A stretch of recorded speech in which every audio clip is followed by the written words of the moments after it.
Selamat datang pemirsa, Anda menyaksikan Orbit Fakta. Gelombang pengungkapan kasus korupsi kini mengguncang Indonesia. Pejabat diperiksa, aset bernilai fantastis ditemukan, dan nama besar dari lingkungan penegak hukum mulai masuk ke dalam pusaran perkara. Namun apakah semua ini menandakan sistem sedang dibersihkan, atau justru memperlihatkan pertarungan kepentingan yang jauh lebih dalam? Namun sebelum kita lanjut ke berita utama, pastikan Anda sudah menekan tombol like dan subscribe agar tidak ketinggalan informasi penting dan fakta terbaru dari kami. Indonesia memasuki masa yang terasa ganjil sejak Prabowo Subianto dilantik sebagai presiden pada 20 Oktober 2024. Belum lama pemerintahan baru berjalan, berbagai perkara korupsi besar mulai muncul ke ruang publik. Wajah tersangka berganti, lokasi penggeledahan meluas, dan nilai aset yang disita semakin mencengangkan. Kesan yang terbentuk sangat kuat, seolah seluruh kebusukan baru lahir setelah kekuasaan berpindah tangan. Namun, catatan waktu menunjukkan gambaran yang berbeda. Pada 24 Februari 2025, Kejaksaan Agung menetapkan 7 tersangka dalam perkara tata kelola minyak mentah dan produk kilang Pertamina. 2 tersangka lain menyusul pada 26 Februari 2025. Penyidikan itu menelusuri kegiatan yang berlangsung sejak 2018 hingga 2023. Periode tersebut berakhir hampir 1 tahun sebelum Prabowo memasuki Istana Negara sebagai presiden. Pola serupa kembali terlihat pada 4 September 2025. Mantan Menteri Pendidikan, Nadiem Makarim, ditetapkan sebagai tersangka dalam perkara pengadaan perangkat Chromebook. Program yang diperiksa berjalan pada rentang 2019 sampai 2022. Status tersangka tetap harus diuji di pengadilan, tetapi garis waktunya memperlihatkan satu kenyataan penting. Perkara lama dapat meledak pada pemerintahan baru. Korupsi besar jarang terbuka pada hari ketika uang berpindah tangan. Penyidik membutuhkan laporan, saksi, dokumen, rekaman komunikasi, serta jejak transaksi. Bukti dapat tersimpan selama bertahun-tahun. Orang yang mengetahui kejadian mungkin baru berani berbicara setelah pelindungnya kehilangan jabatan. Persaingan bisnis dapat pecah. Hubungan politik dapat berubah. Dokumen yang dahulu aman mendadak sampai ke meja penyidik. Karena itu, meningkatnya jumlah penangkapan memiliki 2 kemungkinan. Praktik baru mungkin memang terus tumbuh. Pada saat bersamaan, jaringan lama yang sebelumnya terlindungi mungkin mulai kehilangan kekuatan. Kedua arus tersebut dapat bertemu dan menciptakan ledakan perkara dalam waktu berdekatan. Bagi Prabowo, keadaan ini membentuk perangkap politik. Ketika aparat tidak bergerak, pemerintah akan dicurigai melindungi pelaku. Ketika penyidikan dibuka, banyaknya tersangka dipakai untuk menggambarkan pemerintahannya sebagai sarang korupsi. Batas antara perkara warisan dan pelanggaran baru kemudian menghilang dalam pemberitaan yang bergerak cepat. Tekanan menjadi lebih berat karena tanggung jawab hukum dan tanggung jawab politik tidak selalu berjalan dalam jalur yang sama. Presiden mungkin tidak mengetahui transaksi seorang pejabat, namun masyarakat tetap menilai keberaniannya dalam mencopot bawahan, membuka informasi, dan membiarkan penyidikan bergerak menuju lingkaran yang berpengaruh. Di hadapan publik, urutan tanggal menjadi senjata. Penangkapan yang terjadi hari ini lebih mudah diingat daripada kontrak yang ditandatangani 7 tahun lalu. Foto penyitaan bergerak lebih cepat daripada berkas perkara. Akibatnya, presiden yang sedang berkuasa menanggung beban dari perbuatan yang mungkin melintasi beberapa kabinet. Kondisi ini memberi ruang bagi berbagai kepentingan untuk memilih potongan cerita yang paling menguntungkan. Kelompok pendukung dapat menyebutnya sebagai pembersihan. Lawan politik dapat menampilkannya sebagai kegagalan. Sementara jaringan yang terancam memiliki alasan untuk membuat proses hukum tampak kacau, tidak adil, dan syarat pesanan di mata masyarakat yang sedang mencari kepastian. Situasi berubah semakin gelap ketika sorotan mulai mendekati seorang jaksa yang pernah berada di pusat perburuan koruptor. Namanya Febri Adriansyah. Ia bukan tokoh yang berdiri di luar sistem. Ia pernah memimpin bidang tindak pidana khusus di Kejaksaan Agung, tempat perkara besar disusun, aliran dana ditelusuri, dan aset hasil kejahatan diburu. Ketika namanya mulai muncul, batas antara pemburu dan pihak yang diburu perlahan menghilang. Pada 6 Juli 2026, Korps Pemberantasan Tindak Pidana Korupsi Kepolisian mulai membuka penyidikan terhadap dugaan korupsi dan pencucian uang dalam pengadaan batu bara untuk sejumlah pembangkit listrik. Rentang perkara itu membentang dari 2018 hingga 2026. 2 hari kemudian, penggeledahan bergerak ke beberapa lokasi yang dikaitkan dengan perkara batu bara, Asabri, Jiwasraya, serta penyelesaian utang perusahaan swasta. Puncaknya terjadi pada 9 Juli 2026. Tim gabungan mendatangi sebuah rumah di kawasan Sentul, Bogor. Di dalam bangunan tersebut, penyidik menemukan brankas yang terkunci. Setelah dibuka, 7 koper muncul dari balik pintunya. Isinya berupa emas batangan seberat 74 kg, uang tunai 100 juta rupiah, sekitar 4,76 juta dolar Amerika Serikat, dan lebih dari 14 juta dolar Singapura. Nilai keseluruhannya diperkirakan mencapai 476 miliar rupiah. Temuan itu langsung mengubah arah perhatian nasional. Sorotan tidak lagi tertuju pada dokumen proyek semata, melainkan pada hubungan antara rumah, pemilik bangunan, penghuni, serta pihak yang menguasai brankas. Pada 10 Juli 2026, Febri Adriansyah tampil memberikan keterangan di Gedung Kejaksaan Agung. Ia mengakui rumah tersebut sebagai rumah pribadinya, namun ia menyatakan uang dan emas yang ditemukan bukan miliknya. Identitas pemilik barang belum dijelaskan secara terbuka saat pernyataan itu disampaikan. Keterangan tersebut tidak menyelesaikan persoalan. Penyidik tetap harus menelusuri siapa yang membeli emas, kapan barang dibawa masuk, siapa yang menyimpan kunci, dan bagaimana uang dalam beberapa mata uang dapat berada di lokasi yang dikaitkan dengan mantan pejabat penting kejaksaan. Perubahan berikutnya datang pada 11 Juli 2026. Febri mengundurkan diri dari jabatan Jaksa Agung Muda Bidang Tindak Pidana Khusus. Pada hari yang sama, kepolisian mengumumkan Febri dan seorang pihak swasta bernama Don Rito sebagai tersangka. Status itu masih berupa dugaan yang wajib dibuktikan melalui proses peradilan.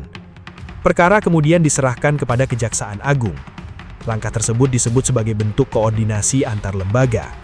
Namun penyerahan itu menempatkan penyidikan di dalam institusi yang sebelumnya dipimpin Febri pada bidang paling menentukan.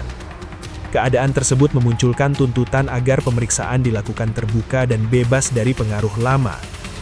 Pada 15 Juli 2026, Kejaksaan Agung menerbitkan 3 surat perintah penyidikan baru dan membentuk tim beranggotakan 9 jaksa. Dalam penyidikan baru itu, Febri sempat disebut diperiksa sebagai saksi, sementara status tersangka dari kepolisian dinyatakan tetap berlaku. Perbedaan bahasa hukum tersebut membuat komunikasi resmi terlihat tidak seragam. 2 hari kemudian, Hotman Paris Hutapea resmi menjadi kuasa hukum Febri. Pada 17 Juli 2026, Febri diperiksa selama sekitar 10 jam dan menerima 18 pertanyaan. Ia tidak langsung ditahan setelah pemeriksaan selesai. Tim pembela kemudian menyampaikan versi lain pada 18 Juli 2026. Menurut Hotman, rumah Sentul telah digunakan Don Rito sejak 2022. Pengelolaan bangunan, pembayaran pekerja rumah tangga, dan renovasi disebut tidak lagi berada di bawah kendali Febri. Pernyataan itu menjadi dasar pembelaan tetapi masih menunggu pengujian melalui bukti kepemilikan, catatan penggunaan rumah, komunikasi serta jejak pemindahan aset. Masuknya Hotman membuat perkara berpindah dari ruang penyidikan menuju panggung opini. Konferensi pers berlangsung cepat. Setiap istilah hukum diperdebatkan. Setiap perbedaan keterangan menjadi bahan pemberitaan. Pada 20 Juli 2026, pihak istana meminta agar perkara Febri tidak dikaitkan dengan Presiden Prabowo dan menegaskan bahwa proses pemeriksaan pejabat tidak memerlukan izin Presiden. Sejak saat itu, 7 koper tersebut bukan hanya barang sitaan. Semuanya berubah menjadi pusat pertarungan antara pembuktian hukum, pembelaan pribadi, kewibawaan lembaga, dan kendali atas cerita yang dipercaya masyarakat. Penangkapan seorang tersangka selalu menghasilkan gambar yang mudah diingat. Rompi tahanan, tangan terborgol, meja penuh barang bukti, dan kilatan kamera, menciptakan kesan bahwa keadilan telah bekerja. Namun jaringan korupsi tidak hidup dari kebebasan pelakunya saja. Jaringan itu bertahan karena masih menguasai uang, perusahaan, tanah, rumah, emas, serta hubungan yang dapat digunakan untuk membeli perlindungan. Seorang pelaku dapat menjalani hukuman penjara, tetapi kekayaannya tetap aman di luar. Rekening bisa dipindahkan kepada kerabat. Saham dapat dicatat atas nama orang kepercayaan. Properti dapat disembunyikan melalui perusahaan berbeda. Dana tunai dapat diubah menjadi logam mulia atau mata uang asing. Selama sumber kekuatan itu tidak disentuh, jaringan lama masih memiliki kemampuan untuk bertahan. Karena alasan itulah, rancangan Undang-Undang Perampasan Aset kembali menjadi sorotan pada 2026. Gagasan mengenai aturan tersebut telah dibahas bertahun-tahun, tetapi jalannya selalu lambat. Pada September 2025, rancangan itu masuk ke dalam daftar prioritas legislasi. Pembahasan kembali bergerak pada Januari 2026 melalui penyusunan naskah akademik, dengar pendapat, dan perdebatan mengenai perlindungan hak warga. Kehati-hatian memang diperlukan. Negara tidak boleh mengambil harta seseorang hanya berdasarkan rumor. Harus ada bukti, pemeriksaan pengadilan, kesempatan membela diri, serta perlindungan bagi pihak yang memperoleh aset secara sah. Tanpa pagar hukum yang kuat, kewenangan perampasan dapat berubah menjadi alat tekanan politik. Namun, kelambatan juga menciptakan ruang bagi pelaku untuk memindahkan kekayaan. Ketika aturan belum selesai, uang dapat bergerak dalam hitungan menit. Dokumen dapat diganti, kepemilikan dapat dialihkan, perusahaan dapat dibubarkan, jejak transaksi dapat diputus melalui beberapa lapisan perantara.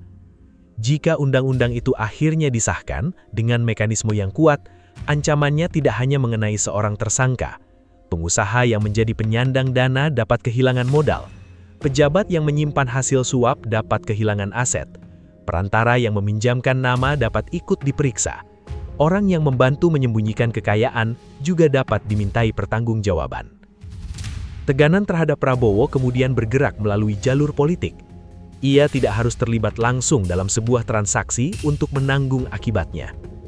Penilaian publik akan muncul dari keberaniannya mencopot pejabat bermasalah, menjaga independensi penyidik, dan membiarkan perkara bergerak menuju orang yang memiliki pengaruh. Resiko terbesar muncul apabila proses hukum terlihat tidak seimbang. Pejabat kecil segera ditahan, sementara tokoh kuat mendapat perlakuan berbeda. Barang bukti diumumkan, tetapi asal-usulnya tidak pernah dijelaskan. Penyidikan dibuka dengan suara keras, lalu perlahan menghilang dari perhatian. Keadaan seperti itu dapat merusak percaya diri terhadap polisi, kejaksaan, pengadilan, dan pemerintah sekaligus. Kekuatan presiden tidak runtuh melalui serangan terbuka, melainkan melalui delegitimasi yang tumbuh sedikit demi sedikit. Setiap keputusan kemudian dicurigai, penangkapan dianggap pesanan, penghentian perkara dianggap perlindungan. Perbedaan prosedur dibaca sebagai tanda bahwa hukum dapat dinegosiasikan. Sebaliknya, proses yang transparan dapat mengubah gelombang perkara menjadi kekuatan politik. Pejabat yang terbukti bersalah dicopot. Aset ditelusuri sampai pemilik akhirnya. Nama yang tidak terlibat dipulihkan. Putusan pengadilan dijalankan tanpa pengecualian. Pada saat yang sama, kelompok yang merasa terancam dapat membangun perlawanan tanpa menampilkan diri. Mereka dapat menyebarkan dokumen terpilih, mendorong konflik antar lembaga, membentuk opini melalui tokoh berpengaruh, atau menarik dukungan politik secara perlahan. Tujuannya bukan menghentikan satu penyidikan, melainkan membuat pemerintah kehilangan kendali atas arah penegakan hukum nasional secara menyeluruh. Dalam pertarungan ini, ukuran keberhasilan bukan jumlah rompi tahanan. Ukurannya adalah keberanian negara mengikuti aliran uang sampai ke pusat jaringan, meskipun jalurnya mendekati orang yang selama ini dianggap terlalu kuat untuk disentuh. Perjalanan pemberantasan korupsi tidak berhenti pada penangkapan dan penyitaan. Keberhasilan sesungguhnya ditentukan oleh keberanian negara menuntaskan perkara, memulihkan kerugian, serta memastikan hukum berlaku sama bagi setiap orang. Di tengah tekanan politik dan pertarungan kepentingan, transparansi menjadi kunci untuk menjaga kepercayaan masyarakat. Perkembangan kasus ini akan terus menjadi perhatian publik. Setiap proses hukum, temuan baru, dan keputusan pemerintah akan menentukan arah pemberantasan korupsi di Indonesia. Pastikan Anda subscribe ke channel Orbit Fakta dan aktifkan lonceng notifikasi agar tidak ketinggalan informasi penting berita terbaru, serta fakta menarik lainnya. Orbit Fakta, fakta dari Orbit untuk seluruh dunia. Terima kasih telah menyaksikan. Sampai jumpa.